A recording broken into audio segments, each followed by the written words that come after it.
MLA fire చేస్తే అమాయకులు ఇబ్బంది పడతారు. నాకు అవమానం అనిపించింది.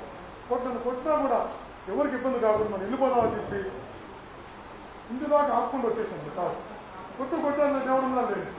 సో నా మీద ఎలా చేస్తారు నెక్స్ట్ రామా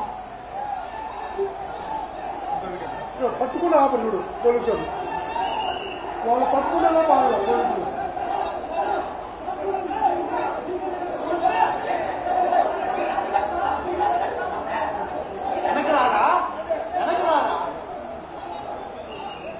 ఇంకొకటి జరిగింది కదా, ఇది నా సార్ అంటే నా మీద దాడి జరిగినా నేను క్యాబినెట్ హోదాలో ఉన్నాను.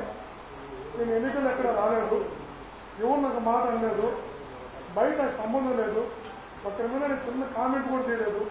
నా కొడుకు నామినేషన్కి వచ్చి నేను కారులో వెళ్ళిపోతుంటే తాగేసి చిత్తూరు నుంచి వచ్చి తిరుపతి ఎక్కడెక్కడికాల నుండి వచ్చి మీరే నా ప్లేస్లో కారులో కూర్చోనంటే మీరు కారు దిగుంటారా చెప్పు.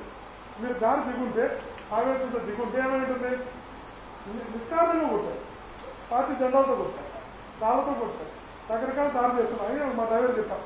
ఈ వీడియో కానీ మీకు నచ్చినట్లయితే లైక్, కామెంట్, షేర్ చేయండి. మరిన్ని అప్డేట్స్ కోసం సబ్స్క్రైబ్ చేయండి.